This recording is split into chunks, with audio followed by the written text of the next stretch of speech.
대불정경 또 보겠습니다. 이게 어제는 아니고 그제쯤 본 것 같은데, 카필라와토에서 15번째 안거 나실 때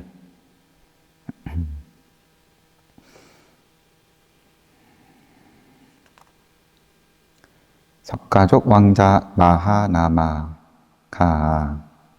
왕족이고, 그 다음에 왕이 아니면 다 그냥 왕자로 통칭하는 것 같아요. 부처님 사위였던 수파부타도 왕자라고 나오고, 여튼 마하나마 왕자가 부처님께 제가신자가 되려면 무엇을 행해야 합니까? 여쭤보고, 삼귀하면 된다. 무엇을 행함으로써 계율을 갖춘 제가신자가 됩니까? 5계를 받으면 된다. 5계를 그냥 바로 이제 주시죠. 생명 뺏는 일을 멀리하고, 주지하는 것을 취하는 일을 멀리하고, 삿된 음행을 멀리하고, 거짓말을 멀리하고, 방일의 원인이 되는 과음을 멀리하라. 그 다음에 세 번째 질문이 무엇을 행함으로써 믿음을 갖춘 제가신자가 됩니까? 부처님과 가르침과 법과 승단에 관한 그런 자질을 믿어야 된다. 그럼으로써 믿음을 갖춘 제가신자가 된다. 그 다음 질문이 무엇을 행함으로써 버림을 갖춘 제가신자가 됩니까? 그 다음 또 질문은 무엇을 행함으로써 지혜를 갖춘 제가신자가 됩니까? 그러니까 이제 보시를 잘하는 제가신자가 됩니까? 라고 묻지를 않고 버림을 갖춘 제가신자를 물어요. 그러면 이제 제가신자 어떻게 됩니까? 그 다음에 지계, 계율을 잘 갖춘 제가신자 어떻게 됩니까? 믿음. 그럼 지계, 믿음, 그 다음에 보시가 아니라 버림, 그 다음에 지혜. 질문을 이렇게 하는데, 버림을 갖춘 제가신자가 무엇을 행함으로써 됩니까? 물어보니까 부처님께서 제가신자는 나의 교화 속에서 인색함의 허물로부터 자유로운 마음으로 거주하느니라. 인색함의 허물에서 자유롭다. 결코 집착하지 않고 베푼다. 베푸는 손을 깨끗이 씻는다. 베푸는데 기쁨을 느낀다. 굳은 얼굴을 피함으로써 편안함을 준다. 물건을 베풀고 나누면서 즐거워한다. 그럼으로써 제가신자가 버림을 갖추게 된다. 이제 세부적인 베푸는데, 앞에서 이제 보시를 할 때도 지혜롭게 해야 된다, 이런 말 나오면서 전신 둘을 비교를 하면서 부처님께서 아마 큰 대법회를 여는 자리에서 기적을 보이시고, 그 다음에 이제 84,000 천신일란지 대중 바늘통에 바늘이 꽉 차 있는 것처럼 빈틈없이 천신들이 모였다, 이렇게 표현을 하면서, 근데 무슨 천신을 전생의 인연으로 좌차가 더 앞선 천신이 올 때마다, 처음에는 부처님 오른쪽인지 왼쪽인지 앉아 있었는데, 그 두 천신이 각각 왼쪽하고 오른쪽에 앉아 있는데, 한 명은 그냥 그 자리 잘 지켰고, 다른 한 천신은 천신이 올 때마다, 더 큰 천신이 올 때마다 점점 밀려가지고 스리랑카 지역까지 밀려났다, 이런 묘사가 있었죠. 전생 인연을 얘기를 하면서, 그래서 만발국량을 했음에도 불구하고 이 밀려난 천신이. 그런데 도인이 안목을 가진 아라한이 그 공양을 받지 못했고, 다른 천신은 아마도 아라한에게 공양을 올리는 그런 기회를 과거 생에 이제 가졌었다. 이런 대략의 줄거리가 그래가지고 이제 보시를 할 때도 그러면 이제 또 뭔가 이제 차제가 있는, 상중하가 있는 모양의 말씀을 우리가 함께 봤었는데, 이 부분은 그냥 이제 버림으로써 인색하지 않고 집착하지 않고 베푼다. 또 베풀 때 기쁨을 느낀다. 표정도 굳지 않다. 나누면서 즐거워한다. 이제 이런 베푸는 입장에서의 어떤 자세를 이제 부분별로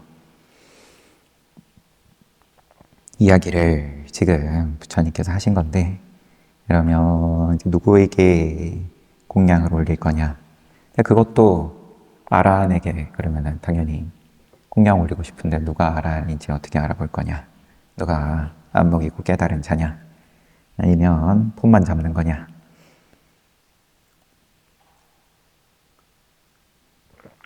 그런 거 가지고 고민하고 망상 일으키고 계산하라고.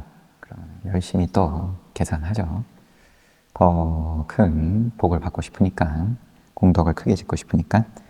그런데 그럼 아라한에게 공양 올리는 것도 이것도 내가 하고 싶다고 되는 것도 아니고, 그러면 그냥 버리면 되는데 기분 좋게 버려라. 그 정도 내용이었습니다. 보시로서 이야기를 안 하고 이제 버림으로써 나와가지고, 그죠? 이제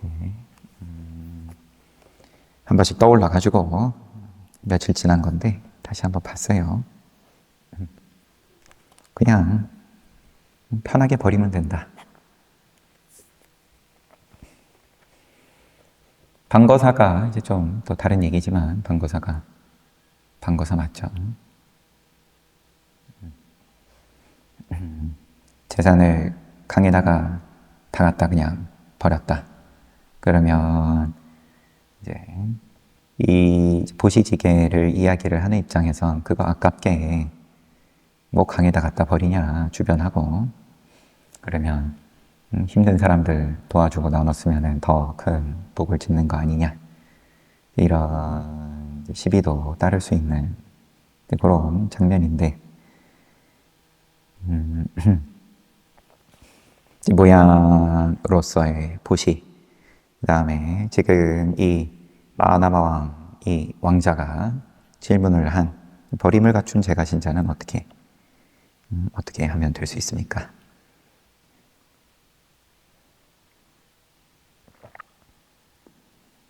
이 모양으로서 묻는 느낌이 이제 좀 아니죠. 그러면 아무튼 오늘 본 부분은 어제에 이어서 이야기가 이어집니다. 어제 있었던 이야기는 뭐냐? 알라와카 야차에 대한 내용인데, 대략적으로 그러면은 이 알라위 시에 알라위카 왕이 있는데, 이 사냥 다니는 거 좋아하다가 그러다가 야차하고 맞닥뜨렸어요. 알라와카 야차하고. 그래서 야차가 잡아먹으려고 그러는데 약속을 합니다. 매일같이 사람 하나랑 항아리 밥 담아가지고 보내주겠다. 그래가지고 이제 그 약조를 지킬 수밖에 없는 그런 이제 상황으로 전제를 해야겠죠. 그래가지고 감옥에 있는 범죄자들을 한 명씩 갖다 먹이는 건데, 그래가지고 도시가 본의 아니게 황금 덩어리를 길에다가 둬도 아무도 발로도 건들지 않았다. 이런 시안이 어떤 전체적인 윤리가 공포 정치인지는 모르겠지만 올라갔다. 그런데 이제 감옥에도 남은 사람이 없고 아무도 범죄를 저지르지 않으니까 왕이 이제 그 다음 순번으로 그럼 노인들 노인들 하자는 대신의 의견을 거절하죠. 받아들이지 못하고. 그러면 아기들 이제 하나씩 보내줍시다. 요거는 받아들입니다. 그래가지고 또 도시에 아기들이 씨가 마르고 자기 아들밖에 남지 않았다. 자기 아들을 보내요. 하는 이야기가 왕인내가 내 아들을 사랑하듯 모든 사람들은 자신의 아이를 사랑한다. 그러나 이 세상에서 자기 목숨보다 더 소중한 것은 없다. 여봐라, 너희들은 가서 내 아들을 야차에게 주고 내 목숨을 구하라. 이렇게 됐어요. 여기까지 봤는데 이게 좀 어떻게 보면 이제 읽는 입장에서 또 좀 시비가 있을 수도 있고 그럴 거라 생각을 했는지 번역을 하신 분께서 주석을 야차와 왕의 이 이야기는 몇몇 자료에만 나타나는 것으로 모든 자료에서 다 나타나는 것은 아니다. 이렇게 친절하게. 그러니까 진짜 이제 경전에 없는 얘기는 아니지만 메인스트림은 아니다. 35장 알라위 시에서의 16번째 안거. 알라와카 야차를 찾아가는 부처님. 그날 부처님은 아침 일찍 일어나 제타와나 승원의 향실에서 대비정에 몰입해 있었다. 기원정사 응향각에서 간다쿠띠에서 일어나서 선정에 들어가셔서 부처님은 중생의 의욕과 성향에 대해 아는 지혜와 중생의 근기가 높고 낮음에 대해 아는 지혜로 구성된 불안을 통해 부처의 눈으로 중생 세계를 관찰하면서 세 가지 의미심장한 사건을 보았다. 세 가지나 보셨어요. 첫째, 알라와카 왕자에게, 앞에는 왕이라고 나왔던 것 같은데 이 왕자는 그러면 애기를 말하는 건 아닐 것 같고, 여튼 불환과에 이르게 하는 과거 공덕이 있다는 것, 아나함과의 눈을 뜰 수 있는 그런 과거의 공덕이 있다. 둘째, 알라와카 야차에게 이게 아까 이 앞에서는 이름이 알라와카, 알라위카 또 구분을 지어 놨었는데 알라위카 왕, 이제 왕하고 왕자하고 또 섞인 것도 있고 둘이 따로 별개의 사람인지 뭐 보다 보면 알겠죠. 알라와카 왕자에게 불안과에 이르게 하는 과거 공덕이 있다. 둘째, 알라와카 야차에게 예류과에 이르게 하는 과거 공덕이 있다는 것. 야차도 수다원과에 오를 수 있는 과거의 공덕이 있다. 셋째, 84,000의 중생은 설법을 들은 후 법안을 얻고 사죄를 꿰뚫을 수 있는 과거 공덕을 지니고 있다는 것이었다. 또 수많은 중생들이 지금 이제 고진멸도 깨달을 수 있는 공덕을 지니고 있다. 지금이 뭔가 기운이, 타이밍이 모였다. 그래서 새벽에 부처님은 아침에 해야 할 일을 모두 끝낸 후 오후에 해야 할 일을 다 마치지 않은 채 닭발을 그러면은 건너뛰신 거든 아니면 닭발을 마치시고 비구들에게 법문하는 타임을 건너뛰신 거든 신월 1회 일몰경에 일몰경 저녁 때 가셨다는 건가요? 해질 때 바로와 법위를 들고 혼자 유행을 나섰다. 그런 후 사와띠시에서 30여 자나의 길을 걸어가셨습니다. 30여 자나. 알라위시 근처에 있는 야차가 사는 지역으로 들어갔다. 걸어가셨어도 이제 신통으로 신족통 이제 뿅하니 가는 거예요. 신족통 6통 가운데에서 야차가 사는 지역에 가셨어요. 부처님은 야차들이 사는 곳에 이르러 알라와카의 궁전 앞에 섰다. 마침 알라와카 야차는 히마완따 산에서 열린 천신들의 모임에 참석 중이었다.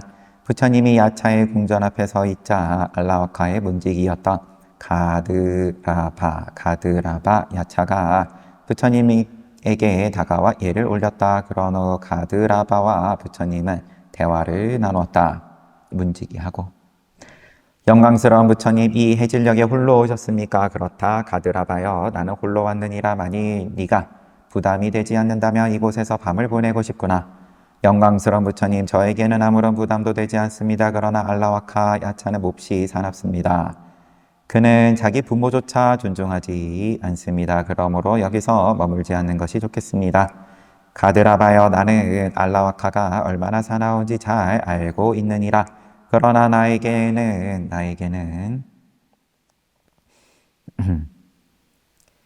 조금도 해를 끼칠 수 없으니 네가 부담스러워하지 않는다면 나는 이곳에서 밤을 보내고 싶구나.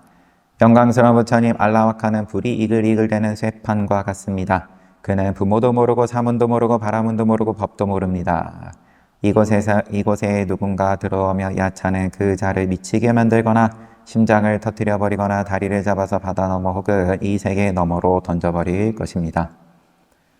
야차들은 다 이렇게 하는지.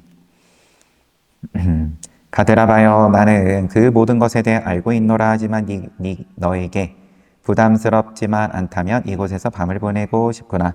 영광스러운 부처님, 저에게 부담스러울 것은 없습니다. 그러나 알라와카에게 먼저 알리지도 않은 채 제 마음대로 허락을 한다면 그는 저를 죽이려 들지 모릅니다. 부처님, 그러니 제가 그에게 가서 먼저 이 일을 알리고 오도록 해 주십시오. 가드라바여, 네가 좋을 대로 하여라.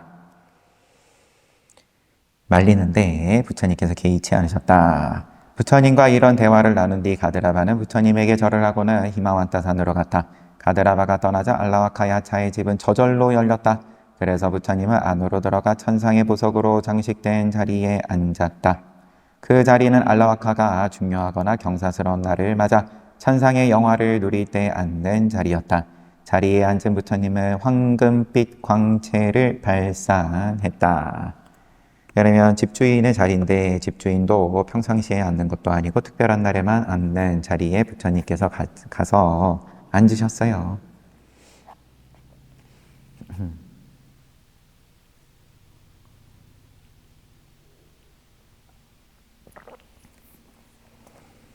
부처님이 내뿜는 황금빛 광채를 보고 알라와카의 시녀들이 모였다. 그들은 부처님께 예를 올리고 주위에 앉았다. 그리하여 부처님은 그들에게 여러 가지 설법을 해주었다. 야차녀들이여, 그대들은 과거에 보시를 했으며 계율을 준수했고 공경받을 자를 공경해 왔느니라. 그리하여 그대들은 지금 천상의 영화를 누리고 있는 것이니라.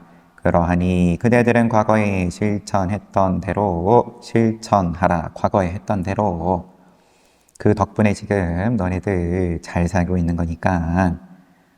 그러면 자, 너네 과거 경험이 지금 기억은 안 날 수는 있겠지만, 야, 공식 잘 되는 공식 맛 봤으니까 그대로만 하면 된다. 시기와 인색함을 버리도록 해라. 부처님의 달콤한 설법을 듣고 시녀들은 1000번의 갈채를 보냈다. 보시, 지게, 또 공경받을 자를 공경했다. 한편 히마완타에 도착한 가드라바 야차는 알라와카에게 공손히 말했다. 야차들의 왕이시며, 왕이었네요, 알라와카가.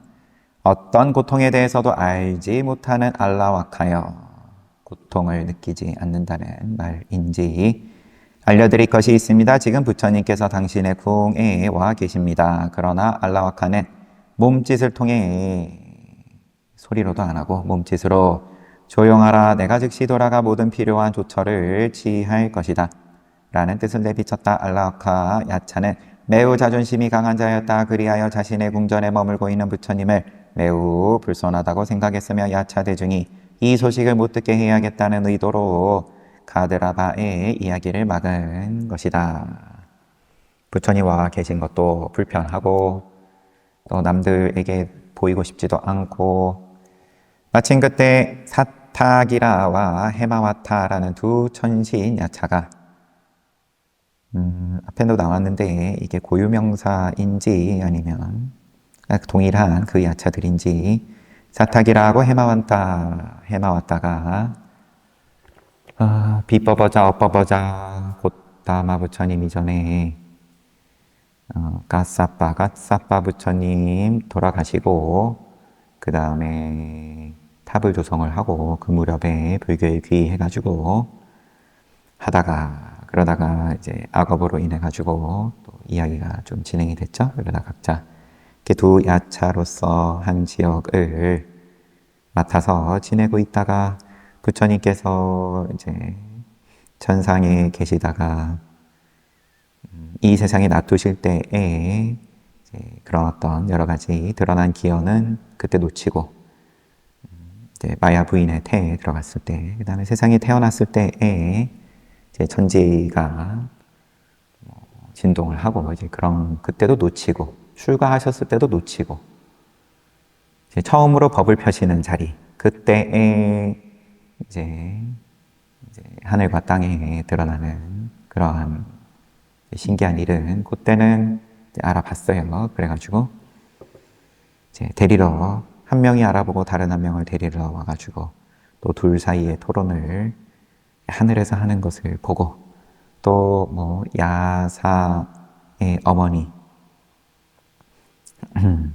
그러니까 임신한 상태로 친정집에 가가지고 창밖을 내다보고 있다가 그거 보고는 수도원과에 올랐다 뭐 이런 얘기도 있었고 여튼 뭐 중요한 건 아니고 사탁이라고 해마와타 두 천신야차가 천신들의 모임에 참석하러 가기 전에 잿다와나로 부처님을 뵈러 가자고 의견을 모았다. 그래서 그들은 서로 다른 수레를 타고 시종을 이끌고는 허공을 가로질러 나아갔다. 마침 그때라 함은 알라와카가 이 히마완타 산에 모임으로 가 있는데 문지기가 와가지고 손님 오셨습니다 하는데 기분 나빠하고 있는 그때 원래 야차들의 공간에는 어디에도 길이라는 것이 없다. 그래서 그 공간에 있는 천상의 궁전들을 피하면서 길을 찾아가야만 했다. 그러나 알라와카의 궁전은 땅에 세워져 있었다. 부처님은 지금 알라와카 궁전에 계시니까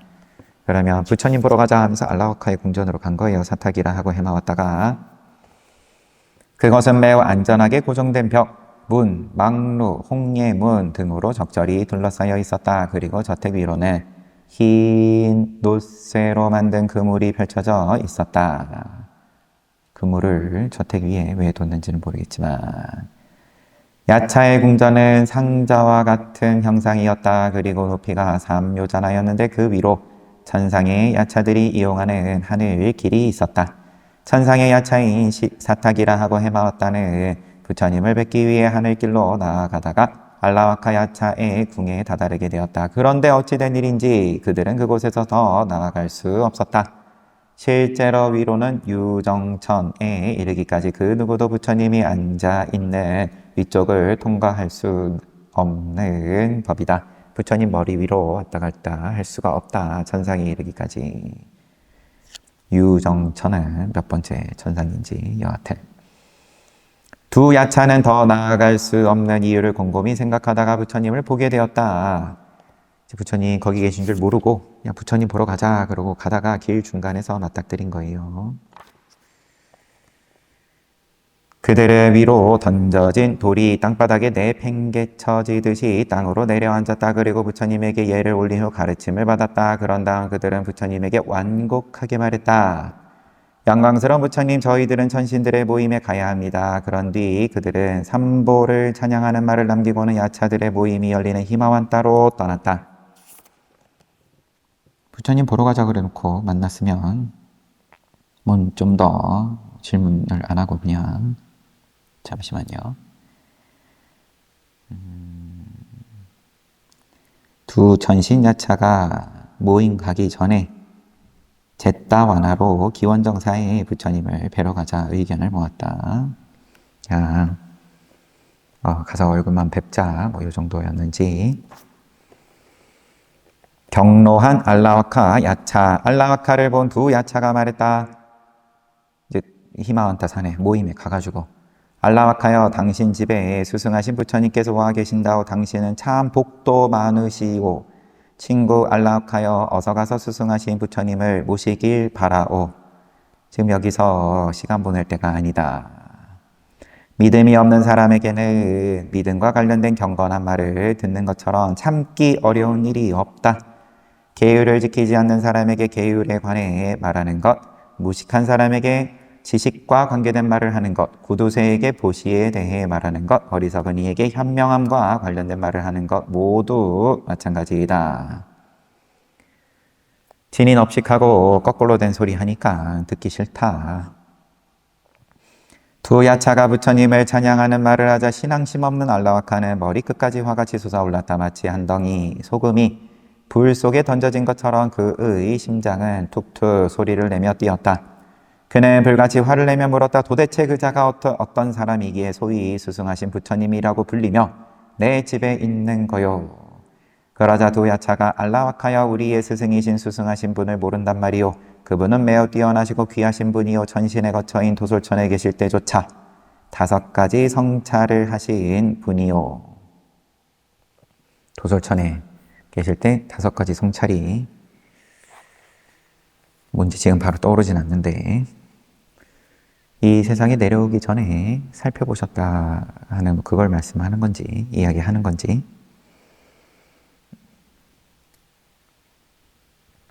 이 세상의 중생들이 지금 수명이 어떠한지, 그 다음에 어느 땅에 나실 건지, 어느 나라에 나실 건지, 누구의 태를 빌릴 건지 이제 이렇게 순차적으로는 한번 봤었죠. 그거를 대단하다고 지금 이야기를 과연 할지는 잘 모르겠지만, 여튼 두 야차는 전법륜경을 설할 때까지의 부처님의 생애에 대해 알고 있었다. 전법륜경을 설할 때까지의, 초전법륜경을 설할 때까지의 생애에 대해서 알고 있었다. 그 이후도 모를 이유는 없을 것 같은데, 여튼 그들은 알라와카 야차에게 보살이 회임될 때 나타나는 32가지 징조들에 대해서 말해주었다. 말을 마친 뒤 그들은 알라와카에게 물었다. 알라와카여, 그대는 진정 그런 굉장한 징조들을 보지 못했단 말이오. 물론 알라와카도 그 사건들에 대해서 모르는 바가 아니었다. 그러나 몹시 화가 나 있던 그는 이렇게 대답했다. 그렇소, 나는 보지 못했소. 알라와카의 대답에 두 야차는 매우 불쾌해졌다. 그대가 그것을 목격했건 목격하지 못했건 아무 상관없어. 아무 상관없소. 친구야, 그렇다면 그대는 우리의 수승하신 부처님께 어떻게 대하려 하시오? 그분과 당신을 비교해 본다면 이로써 당신은 흔들리는 등 근육을 가진 황소 옆에 있는 오늘 갓 태어난 송아지 같고 절정의 건강과 몸매를 자랑하는 거대한 수코끼리 옆에 서 있는 오늘 갓 태어난 아기 코끼리 같소. 너는 수준이 깐난하기다. 부처님께 비하면.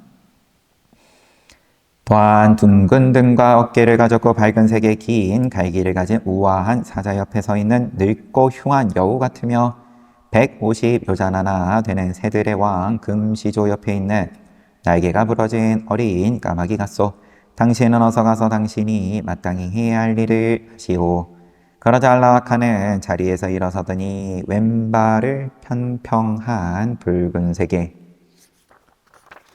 옹황 위에 단단히 딛고 서서 이렇게 외쳤다. 당신들의 스승이신 부처님의 힘이 더 센지 내 힘이 더 센지 이제 곧 알게 될 것이오. 그런 후 알라와카는 60요자나나 되는 켈라사 산 꼭대기를 오른발로 쿵 하고 내려 밟았다. 누가 더 힘이 센지 내가 보여주겠다. 서로 좀 유치하지만 말다툼을 하다가 너는 별거 아니다. 부처님께 비하면. 그러니까 당연히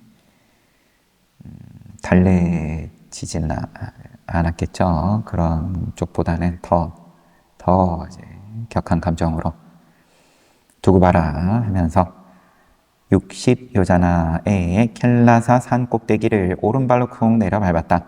그러자 뜨겁게 달궈진 쇳물이 불꽃을 내며 떨어져 내리는 것처럼 켈라사 산이 무너졌다. 산 위에 서 있던 야차는 큰 소리로 외쳤다.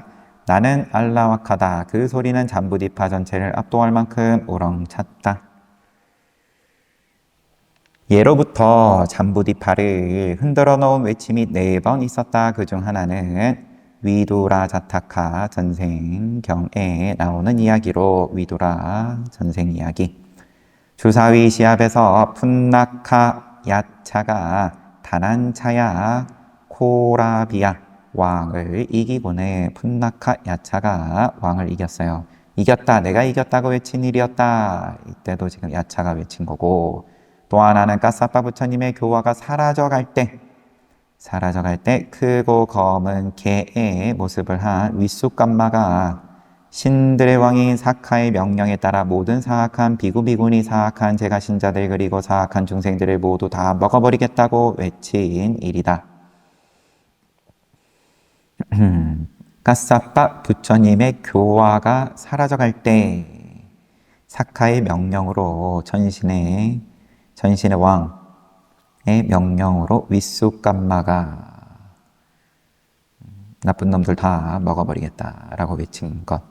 세 번째는 7명의 왕들이 공주와 결혼하고자 하는 열망으로 쿠사 보살의 도시를 애워쌌을 때, 쿠사 보살의 도시예요. 보살의 도시. 쿠사 보살이 파바와띠 공주와 코끼리를 타고 도시 밖으로 사라지면서 나시하사라의 왕 쿠사의 목소리는 동물의 왕 사자처럼 굵고 어디에서든 잘 들린다고 외친 일이다.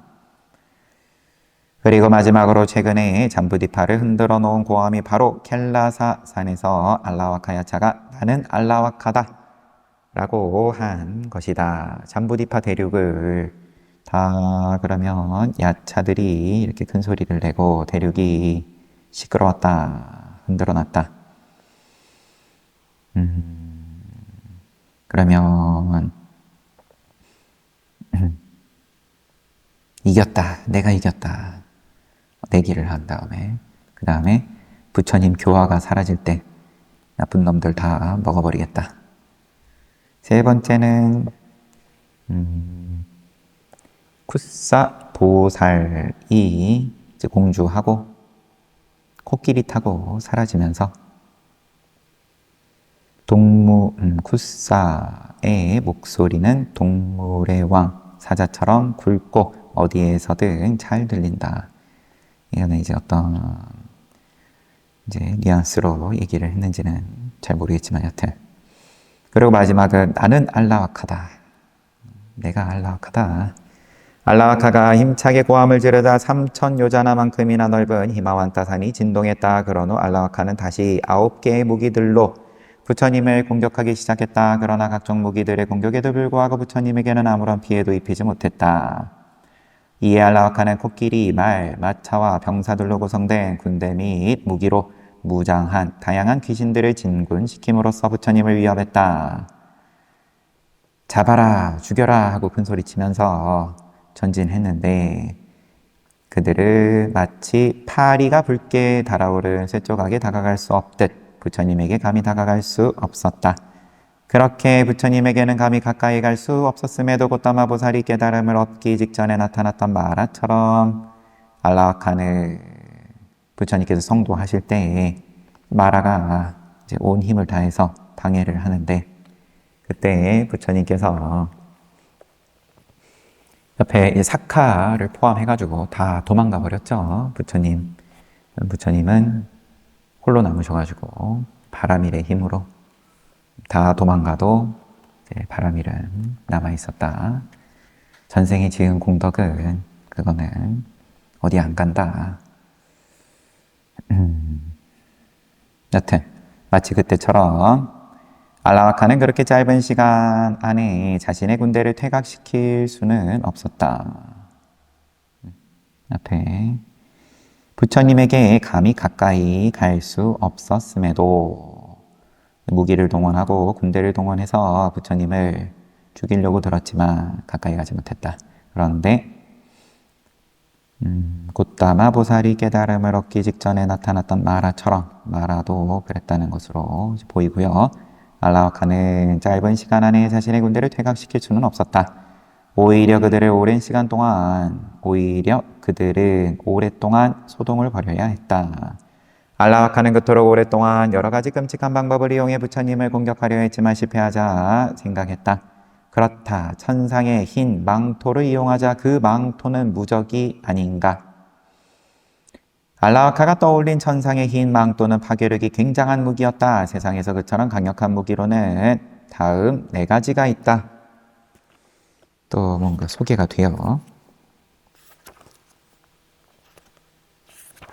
굉장히 상세하게 묘사가 되고 있는데 어쨌든 부처님께서 지금 알라와카의 궁전에 들어오신 이유는 부처님께서 선정에 들어가셔가지고 보셨을 때 이 왕자하고 또 이 야차하고 84,000의 중생들이 깨달음을 얻을 타이밍이다 보고 가신 거기 때문에 대비정에 몰입해 들어가셔가지고 보셨다. 여튼 4가지 무기, 사카의 천둥번개. 몹시 화가 난 사카가 자신의 무기인 천둥번개를 메루산을 향해 발포한다면 그 산은 16만 8천 요자나 높이만큼 구멍이 뚫려서 바닥까지 보일 것이다. 웨사와나의 철곤봉. 웨사와나는 자신의 무기인 철곤봉을 휘둘러 수천 명이나 되는 야차들의 목을 부수었으며 그 뒤에 다시 그 곤봉을 제자리에 돌려놓았다.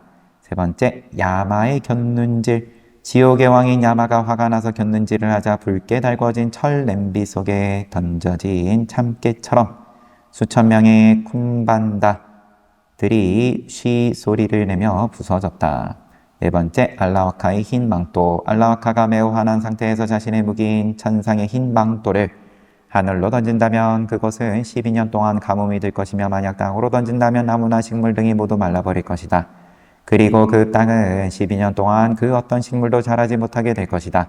만약 그 망토를 바다에 던진다면 붉게 달아오른 소단의 물처럼 모든 물이 말라버리게 될 것이다.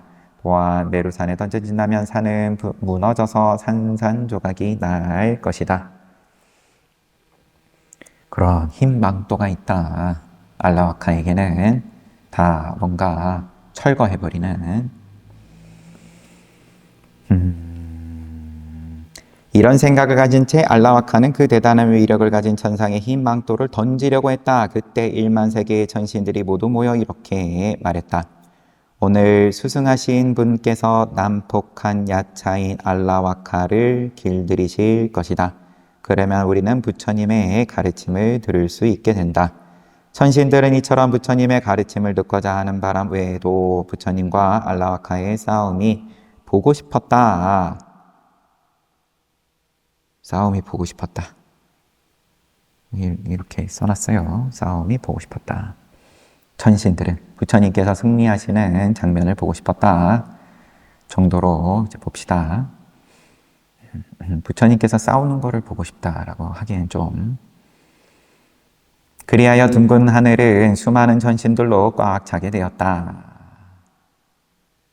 천신들도 어차피 중생들이고요. 이제 하늘 세계에 사는, 천상에 사는 중생들인데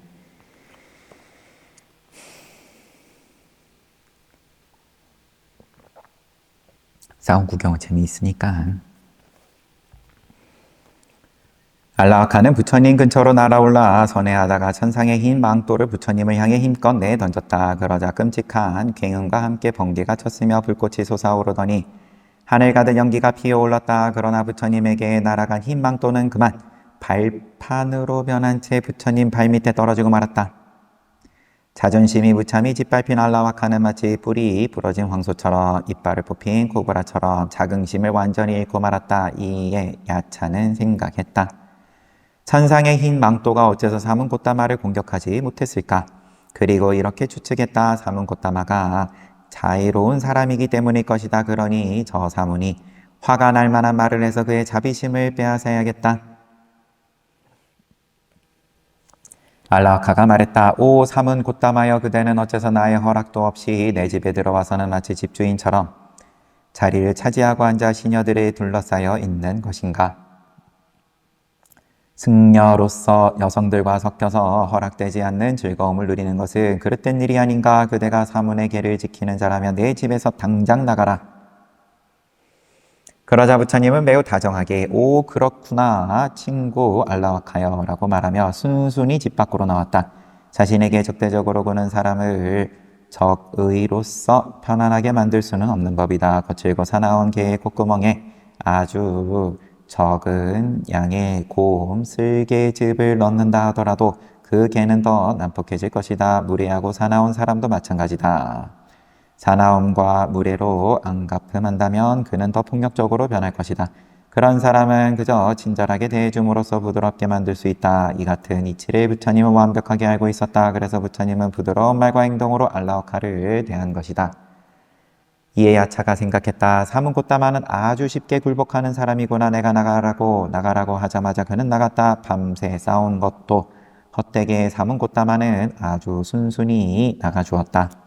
앞에서 각종 무기와 군대를 동원했는데도 안 됐는데 그냥 말로 나가라고 하니까 나갔다.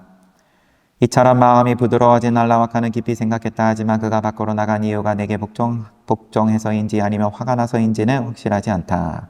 다시 한번 해봐야겠다. 그는 부처님에게 들어가라 사문고따마야. 그러자 부처님은 야차를 유순하게 만드는 한편 부처님의 부드러움을 확신하게 하려고 다시 유순하게 말했다. 알았노라 친구 알라와카여. 그러고는 집으로 들어갔다. 시키는 대로 또 나가라니까 나갔다가 들어가라니까는 또 들어가셨습니다. 이런 식으로 알라와카는 부처님이 자기의 말에 복종하는지를 확실히 알기 위해서 2~3번이나 들어가라 나와라 하는 명령을 반복했다. 그때마다 부처님은 야차의 지시를 따랐고 이에 야차의 마음은 점점 부드러워졌다. 이토록 부처님의 동정심은 대단한 것이었다. 어느 포인트가 대단한 거죠? 부처님 동정심, 연민심으로 또 시키는 대로 하신 게 대단하다인 건지, 이 사람 잡아먹는 야차의 마음을 부드럽게 만들었다. 이게 대단하다. 만일 부처님이 알라와카의 말을 듣지 않았다면 천성적으로 폭력적인 야차의 거친 마음은 점점 더 사나워졌을 것이며 종국에는 법을 받아들이지 못했을 것이다. 비유하자면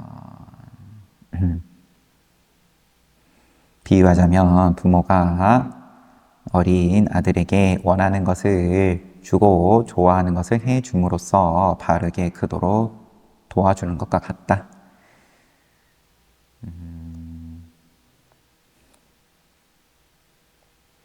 또 다른 비유를 들어보자. 유리병에 차투마두를 채우려면, 주석을 잠깐 보겠습니다. 차투마두, 4가지 재료로 만들어진 음식이나 약. 채우려면 미리 병을 닦아 깨끗이 해야 하듯 부처님도 차투마두에 비유되는 영생의 법을 담기 위해 분노로 가득 찬 더러운 야차의 가슴이 깨끗해지기를 바랐다. 그래서 야차의 요구를 모두 들어준 것이다. 당연히 그것은 야차에 대한 두려움 때문이 아니었다. 그 후에 야차는 이런 사악한 마음을 먹게 되었다. 저 사문은 정말 다루기 쉽다. 안으로 들어가라고 말하자마자 안으로 들어갔고 밖으로 나가라고 말하자마자 밖으로 나갔다. 내가 밤새도록 이렇게 한다면 그는 녹초가 될 것이고, 그러면 그때 그의 두 다리를 잡고 겐지스강 너머로 던져 버리면 되지 않겠는가. 이런 생각으로 알라와카는 부처님에게 4번째 명령을 내렸다. 나와라 사문고따마여. 부처님은 알라와카의 사악한 의도를 알아차렸다. 부처님은 자신이 무슨 말을 했을 때 야차가 어떤 반응을 보일지 미리 알 수 있었다. 부처님께서 어떤 말씀을 하셨을 때 야차가 어떤 반응을 보일지 미리 알 수 있었다. 즉 알라와카가 어떤 문제를 제기할 때 야차를 교화할 수 있는 절호의 기회가 올 것임을 예측했던 것이다. 그래서 이렇게 말했다. 야차가 어떤 문제 제기를 하도록 유도를 하는 말 또는 행동을 지금 하신 거다 알면서 나는 그대가 어떤 사악한 생각을 품고 있는지 아느니라. 그러므로 밖으로 나가지 않을 것이다. 이제는 그대가 하고 싶은 대로 해라. 예전에 알라와카에게는 이런 일이 있었다. 강한 정신적인 힘을 갖고 있는 은둔 수행자와 행각 사문들은 야차의 궁전이 금인지 은인지 혹은 루비로 지어졌는지 알아보기 위해 알라와카를 찾아왔다. 강한 정신적인 힘이 있는 수행자 또 사문들이 야차의 궁전이 금인지 은인지 루비인지 왜 궁금하지? 강한 정신적인 힘이 있는데 여튼 그래서 알라와카를 찾아왔다. 그때 알라와카는 그들에게 몇 가지 질문을 했다. 만약 그에 대한 답을 못한다면 그들을 미치게 만들거나 심장을 찢거나 다리를 잡아 겐지스강 너머로 던져버리려고 했던 것이다. 예전에 있었던 일이에요. 그러니까 어제도 얘기를 했지만 야차들은 이렇게 시험을 한다. 대답하기 힘든 질문을 통해서 야차들은 자신의 끔찍한 모습을 보여주거나 상대의 가슴을 꽉 쥐어 짬으로써 중생들에게 해를 끼친다. 그러나 알라와카는 첫 번째 방법이 그 수행자들에게 효과가 없다는 것을 알았다. 첫 번째 방법, 끔찍한 모습으로 겁주는 것. 그래서 자신의 몸을 작게 만들어 수행자들의 몸속으로 들어가서는 그들의 심장을 꽉 쥐어 가루로 만들어버렸다. 그러자 수행자들은 제대로 정신을 가눌 수가 없었고 감각 또한 유지할 수 없었다. 이에 야차는 그들의 가슴을 터트려 열었다. 결국 그 수행자들은 모두 미쳐버리고 말았다. 알라와카는 수행자들에게 다시는 오지 말라고 명하면서 그들의 두 다리를 잡아 겐지스강 저쪽 기슭으로 던져버렸다. 알라와카는 그때 수행자들에게 제기했던 그때 자기가 성공했던 질문들을 떠올리며 그때와 똑같은 질문을 사문 곧다마에게 해야겠다. 만약 그가 만족할 만한 답을 하지 못한다면 그를 미치게 만들고 가슴을 열어젖히고 다리를 잡아 겐지스강 너머로 던져 버리리라. 성공해본 거니까 야 요거 대답 잘못하던데 하면서 이제 그러면은 궁금하죠. 부처님께 과연 어떤 질문을 하는지. 책은 여기까지 보겠습니다. 이야기가 그럼 이렇게 상세하게 소개를 한 이유가 있을 텐데 그리고 지금 번역을 하신 분께서 일부러 주석으로 이거는 모든 이제 그 자료에 다 공통적으로 나오는 그런 이야기는 아니다라고 언급을 할 만큼 약간 마이너한 내용인 것 같은데도 그러면은 이렇게 많은 분량을 할애를 하면서 민군사요도 스님께서는 왜 부처님 일대기에 이 이야기를 상세하게 다루시는지 내일이면 마무리가 될 텐데 이것도 같이 한번 이야기를 나눠보고 야차가 이제 많이 등장을 합니다.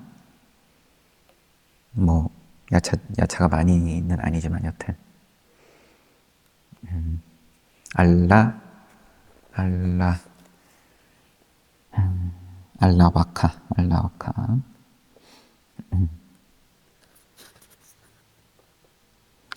알라와카도 수다원가에 오르고 그 다음에 뭐 왕이든 왕자든 간에 아마도 저희 지금까지 본 정황으로 봤을 때는 사람을 한 명씩 공물로 매일같이 보내던 그 왕을 이야기하는 것 같은데 거기도 아나함과 제가자로서는 가장 높은 깨달음을 얻을 수 있다.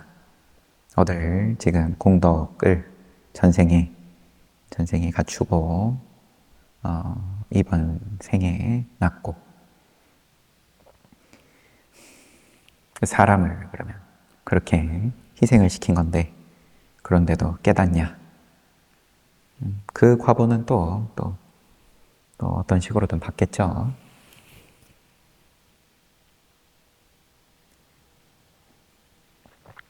버림에 대해서 좀 한번 확인하고 싶어가지고 서두에는 한번 봤고요.